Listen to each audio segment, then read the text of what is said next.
Vamos falar ainda sobre a perca de tempo. Ela traz maldições, assim como as maldições faz-se abreviar o tempo mais importante de nossas vidas. Ou seja, o tempo aqui na Terra é o tempo mais importante que nós temos e é o tempo que nós podemos aproveitar para alcançar glória de Deus, alcançar o respeito ao Senhor e também a nossa salvação. Por mais que o tempo aqui seja curto frente à eternidade, este é o tempo mais importante porque é o tempo que decide o rumo das nossas vidas, da nossa alma. As almas do purgatório, elas trocariam facilmente dias e anos que elas passam no purgatório por uma hora a mais de vida aqui na Terra. Por que elas fariam isso? Porque elas sabem o peso que tem o tempo aqui neste mundo, o tempo aqui nesta vida. Elas sabem o que elas poderiam fazer para alcançar a misericórdia de Deus e aproveitar aquilo que Deus dá de bom para nós aqui neste mundo. Então, este mundo é uma grande obra de misericórdia. Cada dia que a gente vive, cada hora, cada momento que ganhamos, que temos para orar, para fazer o bem, para meditar, para alcançar o conhecimento de Deus na graça, dentro da nossa natureza humana, sem fazer nada de extraordinário. Deus não quer nada de extraordinário. Deus quer o simples, o básico e aquilo que nós temos ou que podemos usar para lhe agradar, para lhe conhecer.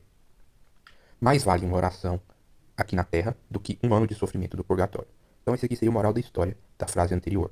Porque uma hora aqui de oração, ou bem aproveitada, ela vale muito mais do que qualquer sacrifício, ou qualquer tormento ou dor que uma alma passe no purgatório.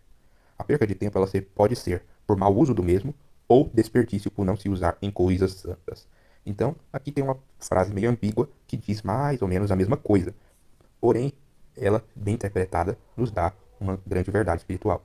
Porque nós podemos ter um mau uso do tempo e podemos ter um desperdício com coisas não santas. Então a gente pode estar perdendo tempo se dedicando a coisa ruim, ou podemos perder tempo em não fazer a coisa certa, ou não fazer a coisa boa, ou aquilo que está no coração de Deus. Então poderíamos orar, poderíamos passar um tempo meditando, fazendo louvor, adorando a Deus, mas estamos ouvindo música, mexendo no computador, navegando pela internet, ou fazendo coisas, atividades ligadas ao mundo, não necessariamente algo pecaminoso.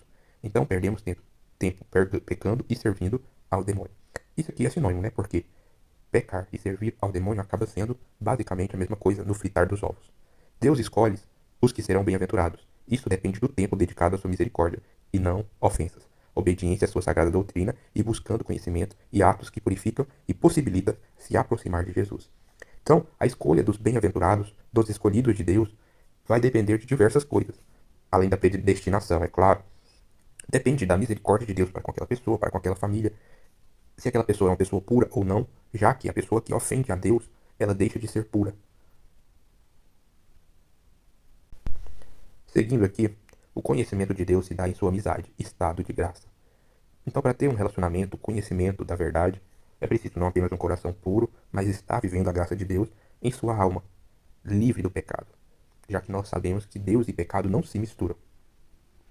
E o conhecimento de Deus ele não parte das doutrinas humanas, das verdades humanas, já que não somos gnósticos. E toda essa envergadura ela vem de Deus. Isso quer dizer? Quer dizer que é Deus que parte ao nosso encontro, que é Deus que nos dá a condição de conhecê-lo. Para que nós possamos conhecer a Deus, é preciso que Ele primeiro nos dê essa intimidade, essa capacidade. Não vai ser nós que vamos alcançar isso com o nosso próprio punho.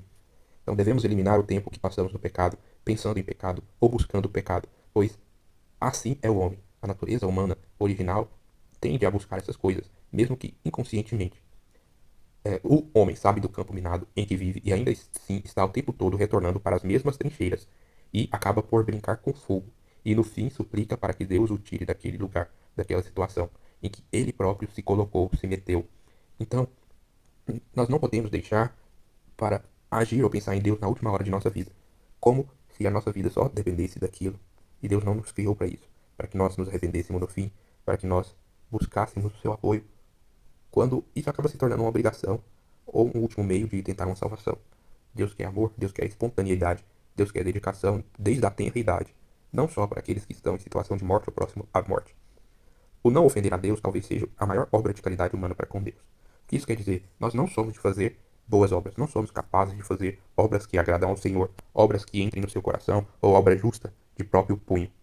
Quer dizer que a melhor coisa que fazemos para com Deus é não ofendê-lo, é desviar do pecado, é tentar retificar o caminho torto que nós construímos, retificar a nossa herança genética, retificar as nossas maldições, os nossos hábitos, o nosso estilo de vida, nossa maneira de pensar, nosso modo de agir, o nosso trabalho, a nossa profissão, quem somos, como eu vivo o meu dia, o que eu faço de errado, o que eu como ou, não, ou deixo de comer. Então, Deus quer mudança em nossos hábitos, no nosso dia a dia, nas nossas coisas e na nossa intimidade. Mudar principalmente aquilo que está interior, é onde está o nosso ser de verdade. A maneira que lidamos com aqueles que estão próximos, a maneira que tratamos nossos familiares, aqueles que amamos e aqueles que não amamos também. Feliz o homem que foge do pecado, que se detém antes mesmo da possibilidade, que sua consciência compreende onde está o mal e não se aproxima, pois uma pequena faísca é o que desencadeia um grande incêndio. São circunstâncias, é o tempo de recesso que nos faz desviar da verdade e nos traz a iniquidade. Então a luta do homem deve ser por permanecer no caminho de retidão, de retificação. Mesmo que isso dure muito tempo, que isso seja um processo longo, duradouro, triste e difícil, é isso que o homem deve fazer, lutar contra a sua própria natureza, fugir das suas próprias tendências, fugir do seu próprio pecado, se deter antes do que o mal seja instaurado, evitar ao máximo conversar com o demônio com a tentação, fugir da tentação, sair do ambiente de tentação, lembrar dos mandamentos, meditar os mandamentos, ler a palavra, entender a palavra e buscar a verdade acima de tudo e pedir a Deus por essas intercessões e por essas capacidades, principalmente dessas coisas que não podemos alcançar de mão própria. Não dê o seu preciosíssimo tempo ao inimigo. Consagre aquilo que lhe parece mais difícil ou onde você mais se desvia para o Senhor lhe endireitar. Então, o demônio sempre ataca o nosso calcanhar. Sempre vai ter o nosso pecado capital, o pecado principal, onde ele vai nos fisgar novamente e vai nos manter presos. Deve ser esse o principal motivo de nossa oração. É essa a correção principal diante dos nossos erros e também o nosso foco na hora da confissão. É isso que temos para hoje, essa meditação em relação da temática anterior sobre o tempo.